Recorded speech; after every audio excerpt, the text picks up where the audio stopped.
Nós temos dois grandes mitos, paradigmas do século XIX e século XX.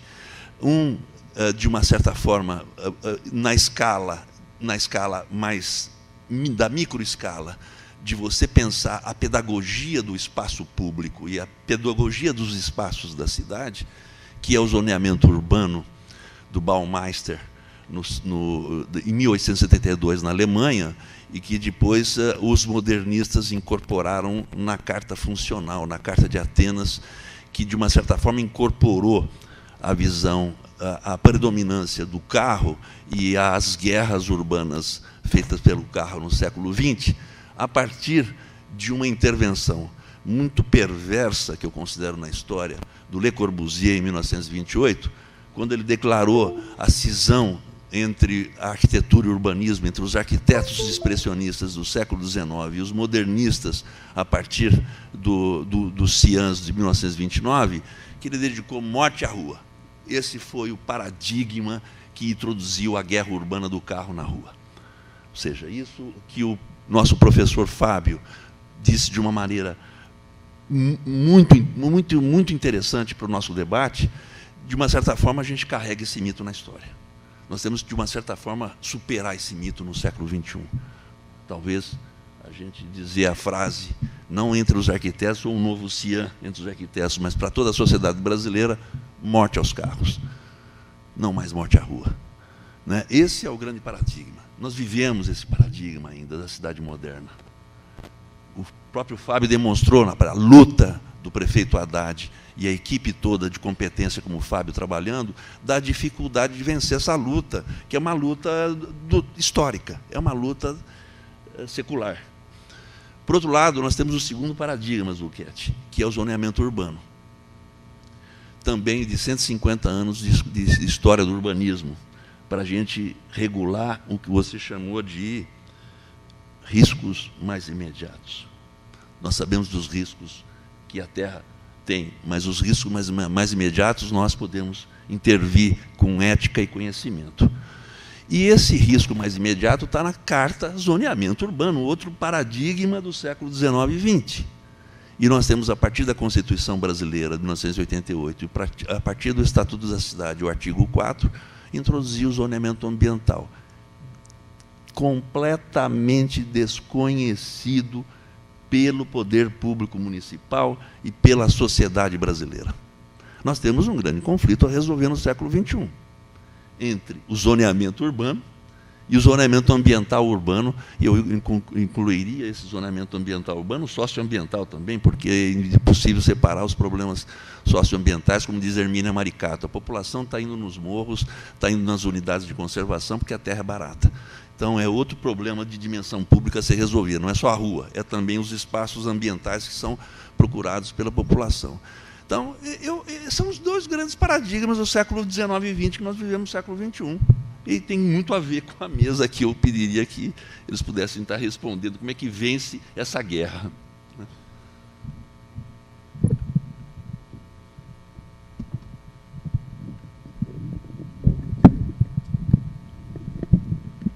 Bem, então, só como abertura, mas dando espaço realmente para outras questões que possam vir da plateia, os dados demográficos são muito claros. A população brasileira vai parar de crescer logo. São Paulo, nos próximos 10 anos, ainda cresce um tanto. Pouco, cada vez menos. E logo mais a gente imagina que grande parte da população das nossas cidades para mesmo de crescer. O perfil da família brasileira está mudando, a distribuição de renda, acesso à cultura, trabalho, é outro perfil. Isso não significa a diminuição muito importante da pressão por expansão urbana. A Espanha e a Itália são países que há muito tempo a população não cresce, mas as cidades continuam se transformando, muda uma série de padrões, as unidades aumentam. A Espanha assiste, nos últimos 20 anos, um aumento importante no tamanho da unidade média, no número de metros quadrados por habitante. Os arquitetos não vão ficar desempregados. A gente vai continuar fazendo cidade, ela vai continuar se transformando. Mas a natureza da pressão muda, e se a gente quiser diminuir a pressão nas áreas ambientais, também temos que mudar o desenho da cidade. O problema é que nós temos uma herança maldita de 50 anos fazendo cidade mal, fazendo cidade espalhada, cidade de baixa densidade. A cidade de baixa densidade é um erro em todos os sentidos, do ponto de vista ambiental, do ponto de vista urbanístico, do ponto de vista político, do ponto de vista social e, principalmente, do ponto de vista econômico. Cidade de baixa densidade não permite sistema de transporte. É tão baixa densidade que você não mantém, não viabiliza, não financia transporte público. Então você espalha a cidade de tal jeito, e a população está dispersa de tal maneira que não há uma linha de ônibus que seja economicamente sustentável. E a gente vê isso muito nessa vasta região metropolitana que foi mostrada aqui hoje, que se estende até aquela flechinha está parando em Goiânia, estica mais um pouquinho. Hoje, a terceira maior cidade do Brasil é Brasília. Tá? Estamos falando de São Paulo, Rio de Janeiro e Brasília. Já é maior que Salvador, já é maior que BH. A região metropolitana de Brasília está explodindo, até porque lá tem gente com muito dinheiro. E, né, a gente tem visto isso. Então, na prática, o que tem acontecido é que a gente está desenhando uma urbanização de tal forma dispersa que todas as áreas de preservação, ou que não deveríamos ocupar, foram ocupadas com loteamentos pensados no automóvel. Então, você não viabiliza o transporte público, não viabiliza a praça, não viabiliza o parque, porque a densidade é tão baixa que você não consegue financiar a manutenção do parque ou da praça, e você impacta o meio ambiente de forma nefasta. Então, amanhã, se a gente sonhar com uma cidade melhor no amanhã, a gente vai ter que sonhar um dia com desocupar essas áreas. A gente vai ter que desalfavelizar, né, parte das nossas cidades. Esses condomínios horizontais, estamos perdendo área agrícola, estamos perdendo áreas ambientais, e não é sustentável, do ponto de vista econômico, social, político e urbanístico, esse modelo. São Carlos, eu sei que tem problemas seríssimos de mobilidade. Colegas e amigos que moram aqui apontavam, numa apresentação, um secretário municipal envaidecido fala: não, hoje todo mundo em São Carlos tem carro. Isso é sinal de prosperidade, de riqueza, de avanço. Não, isso é sintoma de atraso, é sintoma de falta de ônibus, é falta de alternativa. Em São Carlos, grande parte da cidade, se eu não tiver um carro, eu não trabalho, eu não estudo, eu não chego na saúde. Eu preciso ter carro. Então, uma cidade que torna as pessoas refém da carteira de automóvel está fadada à inviabilidade. Né? Temos que sonhar realmente e trazer essas pessoas morando de forma mais densa, compacta, onde o transporte público e o espaço público sejam sustentáveis, eu consiga financiar essa infraestrutura urbana. Então, temos que rever o modelo de cidade que a gente tem feito. Num encontro recente do Coapá, estava uma polêmica aberta, implícita, não dita, mas de grupos. Quando a gente fala de urbanização dispersa, uma boa parte do Brasil não concorda e não sente esse problema. Os nossos grupos cariocas e mineiros falam: não existe urbanização dispersa.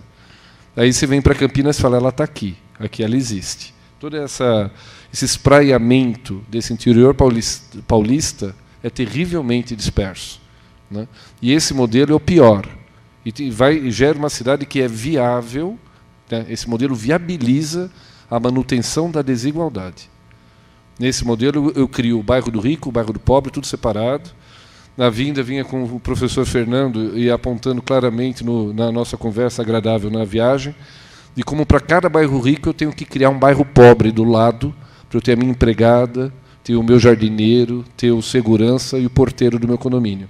Então, a relação Casa Grande e Senzala é mediada no território. Então, eu tenho que criar loteamentos. Não tem mais Alphaville só do rico, eu tenho Alphaville do pobre. Eu tenho Minha Casa Minha Vida, pensada como sendo um bairro só de pobre, no meio do nada, tomando espaço que era canavial.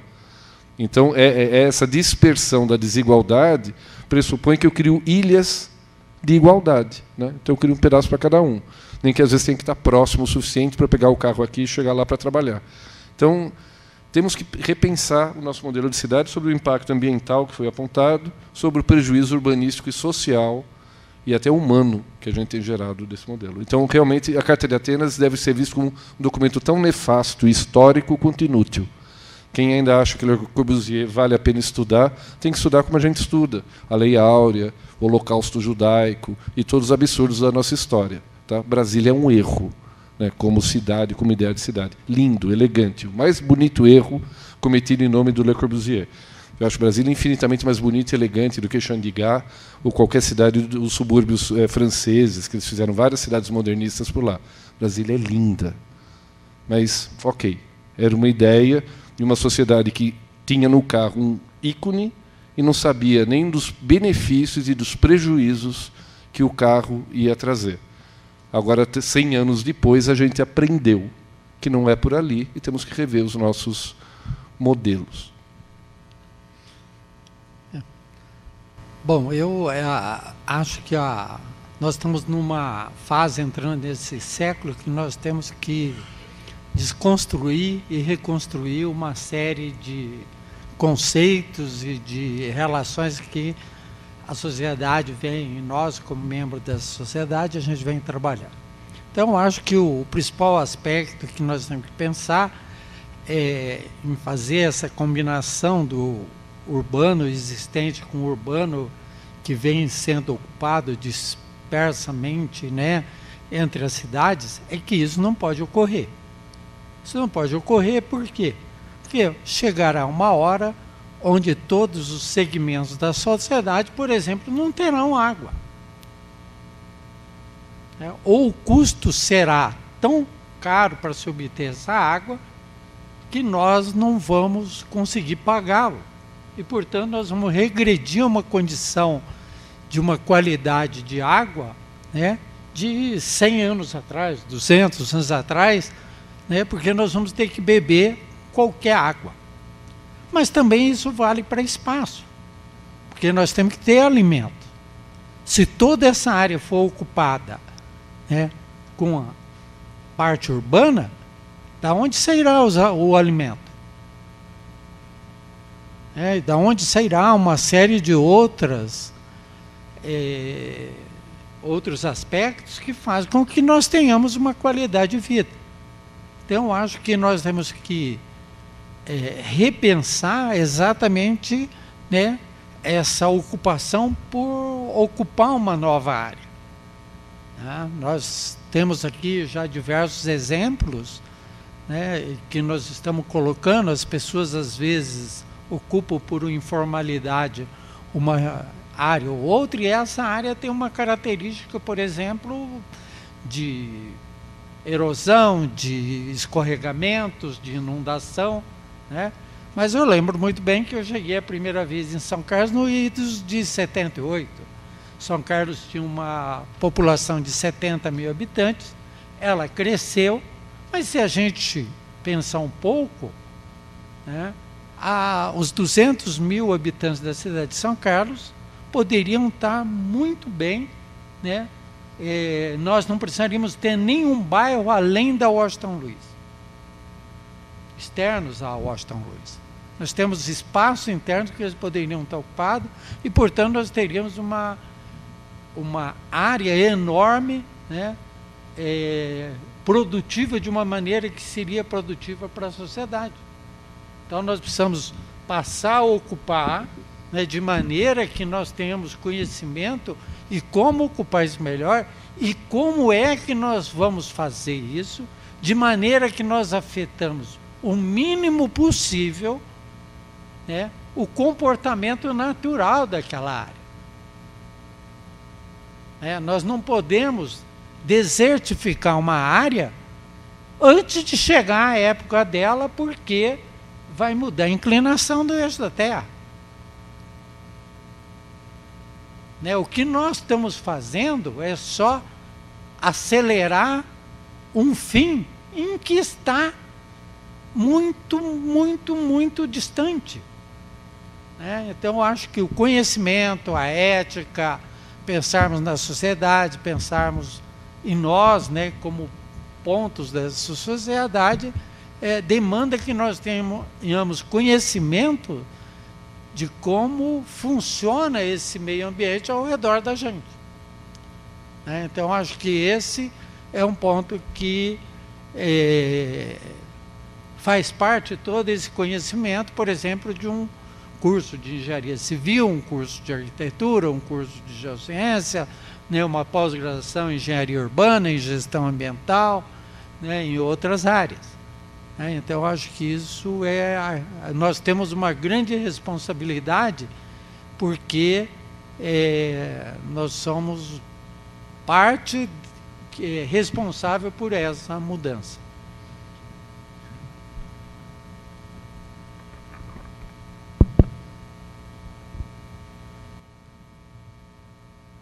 Obrigado. Meu nome é Paulo, sou arquiteto, formado aqui na USP e atualmente servidor público municipal aqui em São Carlos. Eu vou colocar mais uma reflexão e provocação, né, para a gente pensar um pouco os desdobramentos dos temas que estão sendo levantados nessa mesa aqui, né, e também coisas que eu tenho vivido agora, né, nessa minha atividade de trabalhar na gestão pública, enfim. E também tendo um pouco a ver com o momento histórico que a gente está vivendo, né? Eu acho que a gente, muitas vezes, olha para um objeto cidade, né, e se aproxima dele usando de vários elementos e vários aspectos, mas a gente não chega no cerne, né, do que é, então, o grande desafio e a grande contradição urbana, né? A gente fala da cultura do automóvel, fala dos carros, fala da cidade espraiada, fala da cidade vertical, fala dos riscos, fala que a gente ocupa território que não devia ocupar, mas tudo isso a gente está rodeando o problema. Por que isso acontece? Porque a cidade é uma mercadoria. Para nós, pessoas, a cidade, é espaço, é vida, é casa, é trabalho. Mas a cidade não é isso no capitalismo. No capitalismo, a cidade é uma mercadoria, né? E ela se reproduz enquanto tal. Então, eu acredito que não seja por falta de conhecimento, nem por falta de política pública, que a gente produz os espaços que a gente produz, né? A gente produz os espaços que a gente produz porque a gente vive uma contradição entre o valor de uso que a cidade tem para nós e o valor de troca que a cidade é para o mercado, né? Então, se a gente não chega nesse aspecto, a gente não vai conseguir superar a questão urbana, né? São Carlos é uma cidade que tem N exemplos, apesar de não ser uma metrópole como São Paulo, né, de como que ela se desenvolveu. E aí o professor dá um exemplo interessante, né, de que São Carlos não precisaria ter nenhum bairro para além da Washington Luiz, e mais, ela não precisaria ter nenhum bairro para além do Água Quente, e talvez não precisaria ter nenhum bairro para além da ferrovia. Mas por que tem? Porque o espraiamento urbano é uma necessidade do capital imobiliário, e não é uma necessidade humana. É uma necessidade do capital imobiliário, a expansão urbana. E ainda mais no momento de crise, o capital olha para o território como uma fonte de lucro imediato muito importante. E a gente está passando por isso. Então, é por isso que regiões da cidade são urbanizadas sem precisar, ou que regiões da cidade, como acontece principalmente nas metrópoles, são abandonadas porque elas já produziram o valor que tinham que produzir, né, e são deixadas de lado para gerar um valor novo depois no futuro, quem sabe, ou então gerar um problema por 20, 30, 50 anos, né, de grandes galpões abandonados, grandes extensões abandonadas da cidade. Então, a gente tem que olhar para isso, né? Eu acho que ferramentas a gente tem, conhecimento a gente tem, né? O grande problema é que a gente não ataca o cerne, que é a cidade se reproduz enquanto mercadoria, né? Obviamente, eu não vou aqui me estender muito, as respostas não são fáceis, mas se a gente não olha para isso, não tem esse pé no chão nesse sentido, de que a gente tem que atacar, ou pelo menos na hora de fazer a reflexão, a gente tem que saber ver o problema, mesmo que a gente ache que não tem força para lidar com ele, né, mas a gente tem que ver o problema, né? E está muito claro, eu acho que para mim, que o problema central é esse, né? Para a cidade ser produzida para as pessoas, para a cidade ser produzida para o valor de uso real que ela pode ter para nós, enquanto moradia, enquanto bem-estar, enquanto um meio ambiente saudável, enquanto praças, parques, enfim, um espaço de qualidade e de qualidade de vida, a gente está num embate nessa cidade enquanto valor de troca, que é o que, na prática, se impõe numa sociedade de mercado.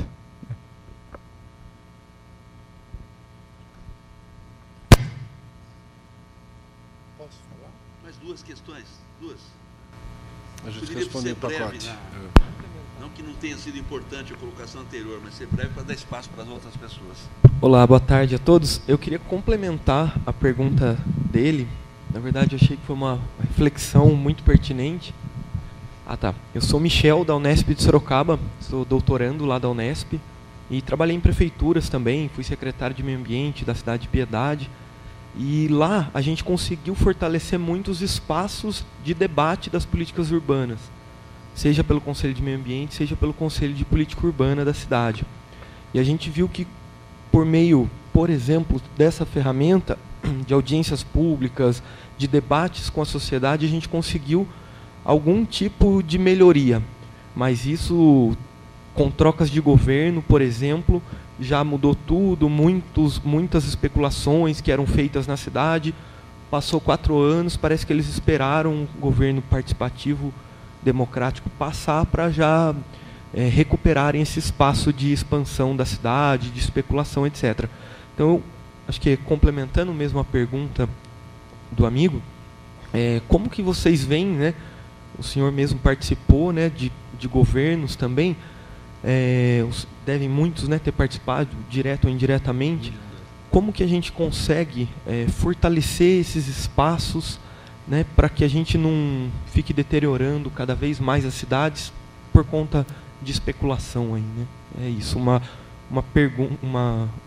pergunta em cima da reflexão, né?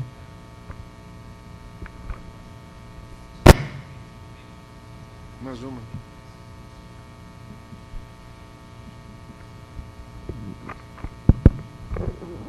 Bom dia, na verdade a gente era pedir o contato do Fábio, que não ficou na apresentação, para a gente poder tirar dúvidas por e-mail e fazer uma conversa assim, fora desse horário que a gente sabe que é bem restrito e que todo mundo tem atividades ainda para hoje.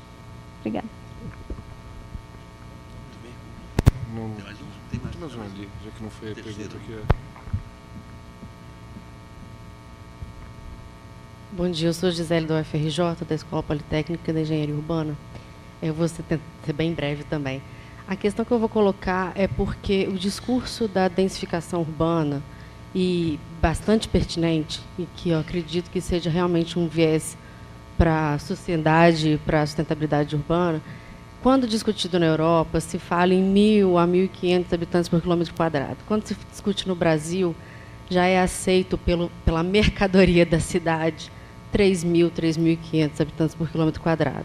Então, o meu receio é que com esse comportamento de ensino, vamos dizer assim, de se pensar a cidade densa, a gente resulte futuramente em cidades com uma verticalização burra, como já acontece, como você bem disse, Rio e Minas Gerais.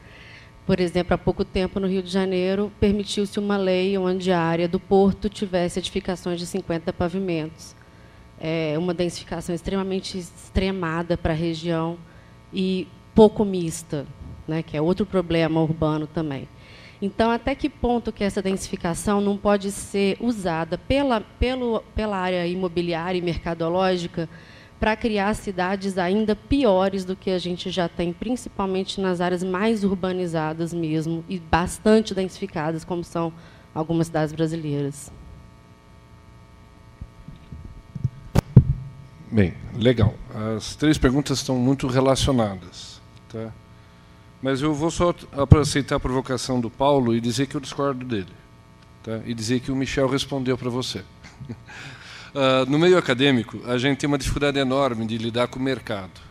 É muito comum, dentro do meio acadêmico, a gente vê professores, mesmo alunos reproduzindo, que escutam erradamente de colegas, falando, especulação imobiliária, o perverso mercado imobiliário.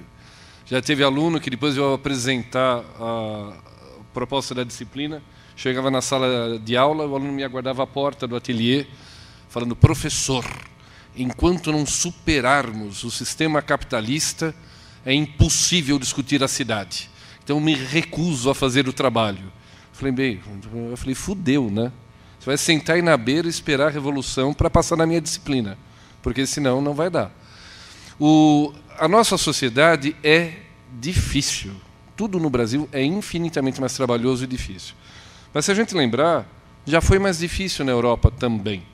A cidade capitalista é canalha, é perversa, é cruel, é ambientalmente insustentável.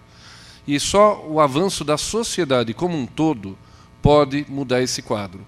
Londres já foi a cidade mais poluída do mundo. Chegou ao cúmulo de, num dia de tanta poluição, a população morrer na rua engasgada por poluição. Tinha favelas e problemas de saneamento terríveis. A sociedade teve que ir para a luta, brigar, enquadrar, botar o dedo na cara e falar: não deixo, não posso, não quero. E é muito difícil a gente fazer isso. A nossa sociedade não tem tradição. Ainda numa herança muito despótica, que a gente vem não só de uma sociedade ainda muito desigual, mas muito autoritária. Estamos num momento mais terrível da nossa sociedade. Não há uma família que não seja cindida pelo debate político. Dá a impressão que a gente não pode conversar com quem pensa diferente, com quem acha que aquilo é arte ou não é arte, com quem acha que aquilo pode ou aquilo não pode. A gente tem que realmente abaixar o tom do debate e conversar de forma muito mais educada e respeitosa com quem estuda o assunto, também ouvindo quem vive a realidade e as suas dificuldades. Então, o mercado imobiliário é parte do jogo. E nós já vimos cidades capitalistas ambientalmente muito bem resolvidas e socialmente muito qualificadas. O debate da densidade é uma falsa discussão. Tá? Quando eu falo em denso, eu quero denso mesmo. E eu quero adensar muito.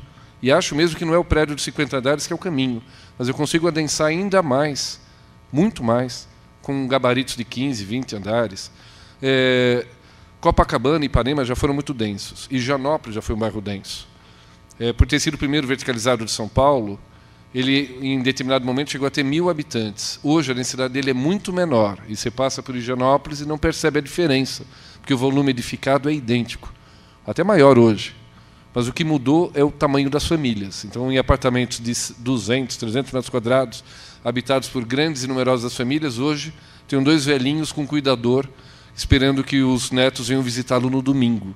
Né? Então, as praças não têm mais crianças, tem muito menos gente, porque o perfil edilício não mudou, mas o perfil demográfico mudou. E essa população mais jovem foi morar em outros lugares, em Alphaville. Então, esse espraiamento tem que ser combatido, a gente tem que repovoar Higienópolis. Recentemente, o mercado inventou, em São Paulo, lançou um empreendimento com apartamentos de 10 metros quadrados. Vendeu em um dia, foi um sucesso. Porque as pessoas estão pagando de 150 a 200 mil reais para morar numa caixinha em Higienópolis. Tem praça, tem metrô para tudo quanto é lado, tem transporte, tem farmácia, tem tudo perto. Então, a ideia de cidade está em debate e a gente tem que trabalhar junto com o mercado. Mas não podemos deixá-lo agir sozinho. Ele constrói onde não deve, do jeito perverso e canalha. Mas é no exercício do debate, que é cansativo e é cíclico. Nós fizemos 1 milhão de audiências públicas, eu fui recebido a pedrada. Né? A gestão Haddad foi o momento mais difícil da história de São Paulo. A imprensa fazia caricaturas, fazendo ele parecer um idiota. A Veja colocou ele vestido de Sérgio Malandro na capa da Vejinha, como se fosse um imbecil.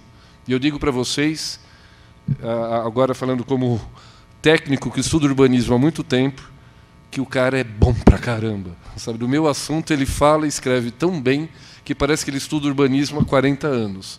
Ele é de uma inteligência, de uma competência pessoal que vai além das falhas várias que a gestão teve. A gestão Haddad tem 1000 críticas cabíveis. E acho mesmo que são todas muito razoáveis e eu acolho a maior parte delas. Mas ele, como pessoa, técnico político, está muito acima do que a gente conseguiu fazer na gestão. E esse esforço de debate é um esforço que não pode esmorecer. Então, não é porque a gente teve uma gestão democrática e a seguinte, acha que isso não é importante, que não foi válido tudo que foi feito. deixa legado. Na hora que a gente vai como técnico no debate público e fala, olha, pode, mudou o paradigma, a densidade é essa, vamos discutir isso. Você põe a pauta, qualifica, dá instrumentos, dá dados, a próxima gestão vai ter mais dificuldade de empurrar para baixo da sociedade ideias de posso ocupar ou posso fazer o que não devo. Temos que qualificar o debate. A nossa sociedade só viabiliza projetos, historicamente, quando tem uma elite dominante. Plano de avenidas, plano agacho, todos os planos urbanísticos que foram de fato executados, é quando você tem uma elite tão poderosa econômica e politicamente que ela faz. Não quer nem saber. Não tem oposição, ela impõe. Assim é fácil. É muito mais difícil fazer na hora que você tem que negociar com todo mundo e não tem mais a hegemonia de uma classe dominante. E não temos mais essa hegemonia. O que nós estamos vendo agora, para mim, é os estertores do esforço hegemônico, que não tem mais amparo político, econômico, para se manter. Então, se a sociedade brasileira era historicamente rural e se urbanizou só a partir dos anos 60, trouxemos toda a desigualdade para a cidade, e o pessoal teve que destruir a democracia. Não é à toa, quando a gente teve a população urbana maior que a rural, tivemos um golpe de Estado e acabou a nossa democracia. Aí ficamos 20 anos embaixo do tacão da ditadura. E estamos reconstruindo a democracia que a gente sente agora, que tem gente jogando contra. Estão tentando desfazer o nosso sonho democrático desses últimos anos. Então a gente tem que batalhar para não acabar essa democracia, não acabar o espaço do debate, não ter de volta a censura, não ter babaca defendendo volta de militar por ignorância histórica, e realmente batalhar para que os movimentos sociais sejam ouvidos, para ter debates públicos, qualificar o debate, insistir nisso, contra tudo e contra todos, porque eu acho que a nossa sociedade está avançando. Quem disser que ela não avançou, não enxergou as conquistas que tivemos nos últimos anos. E aí a gente consegue trabalhar com as forças políticas, com as forças sociais e com as forças do mercado, que também tem que participar do debate. O que aconteceu em São Paulo foi esse desconforto. Quem financiou a campanha do atual prefeito foi o mercado imobiliário. E mandou gente lá para desfazer tudo aquilo que foi feito, porque contraria os interesses do mercado, que está contrariado. Então o mercado não é do bem, mas ele é parte do processo, não pode ser evitado. A gente vai ter que trabalhar junto com ele, dando para ele limites e qualificando a sociedade para entender o porquê desses limites, porque tem que mudar o paradigma, porque a área de preservação tem que ser preservada, porque aquilo não pode ser ocupado. Não adianta jogar sem ele, porque não existe cidade sem mercado imobiliário e não existe cidade sem conflito. Então dá muito trabalho ser democrático, dá muito trabalho fazer audiência pública, mas a gente é professor, a gente é político, a gente é técnico, vai ter que fazer isso a vida toda e vai envelhecer dentro de assembleias difíceis e muito conflituosas. Faz parte. Bom, eu acho que só para a gente pegar um pouco o exemplo de São Carlos e de outros lugares, e eu saí um pouco também de outra visão e tendo uma intersecção com o que o Fábio e o Luiz falaram, eu acho que a primeira coisa é que nós temos que buscar que cada membro de cada sociedade ele tenha noção daquilo que são suas obrigações e seus direitos, né? E outra coisa que a gente tem que acabar com alguns aspectos. Por exemplo, nós temos que pensar que o fator imobiliário ele é, sim, um lado extremamente comercial, mas que cada pessoa tem que entender que o comércio está em cada um ter o seu espaço mínimo para viver. Né? Nós vamos na Dinamarca, hoje a Dinamarca, o maior padrão de apartamento que existe é de 80 metros quadrados. Isso nós estamos falando da Dinamarca. Né? Se a gente verificar e falar para muitos que o apartamento é de 80 metros quadrados, tem muitos que vão aqui no Brasil falar, mas como que eu vou morar em 80 metros quadrados? E o primeiro-ministro da Dinamarca anda de metrô, né? Mora num apartamento de 80 metros quadrados e assim por diante. Então, eu acho que um aspecto que nós temos que ter é que, por exemplo, São Carlos tem 5.000 imóveis para alugar ou à venda. Isso é 20% ou mais das construções que tem em São Carlos. Né? Então, se a gente pensar um pouco nesse contexto, cada metro, cada quilômetro de rua, em alguns bairros aqui em São Carlos, a manutenção custa o dobro de outro. Por exemplo, manter 1 quilômetro de rua em áreas arenosas, para a gente não citar o bairro, como Cidade Araci ou toda aquela área, custa 2 ou 3 vezes mais caro do que manter, por exemplo, na parte alta da cidade. E isso é devido a uma característica do meio. E aonde infiltra mais água em São Carlos para manter nossos mananciais? Lá. E não na parte alta. Certo? Construir e conviver com a parte comercial, eu acho que é uma parte da vida. Nós estamos nisso. O mundo tem Stuttgart, uma série de grandes cidades, elas são cidades bem resolvidas e com determinadas características, né? Nós vamos aí ao litoral ali mesmo do oeste americano, e nós temos ali uma convivência numa interface zona costeira, deserto, serra. Então eu acho que é possível. O que nós precisamos ter é o que nós precisamos saber, o que nós precisamos respeitar. E aí cada cidadão, não importando se ele é uma pessoa que trabalha de guarda no meu edifício, ou se é um professor titular da universidade, ele tem que ter uma responsabilidade social, humana. Até porque, se faltar água aqui em São Carlos, faltará no meu edifício, mas também faltará em outros lugares. Não vai ser uma questão de compra. Então, o que nós precisamos pensar um pouco é que, se a gente pegar a cidade de São Carlos com 5 mil imóveis, que nós temos aí imóveis que são barracões, casas grandes que têm 500 metros quadrados, nós podemos densificar de alguma maneira, transformar isso num bom produto mercadológico e, ao mesmo tempo, atender uma série de outras condições espaciais. Agora, nós temos que pensar que tem o outro lado, o mercado municipal e o córrego ali, e lá onde nós temos hoje a confluência lá do Cristo, há 15 anos atrás não inundava.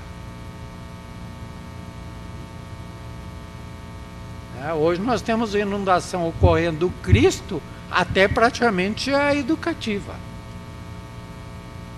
Então, ou seja, nós precisamos saber que todos nós estamos no mesmo espaço, e que nós temos que buscar isso. Agora, eu acho que passa por tudo isso que todos nós, importando a nossa condição social, econômica, acadêmica, cultural, nós tenhamos uma opinião, que nós sejamos responsáveis por essa qualidade de opinião, de discussão, de forma de sobreviver.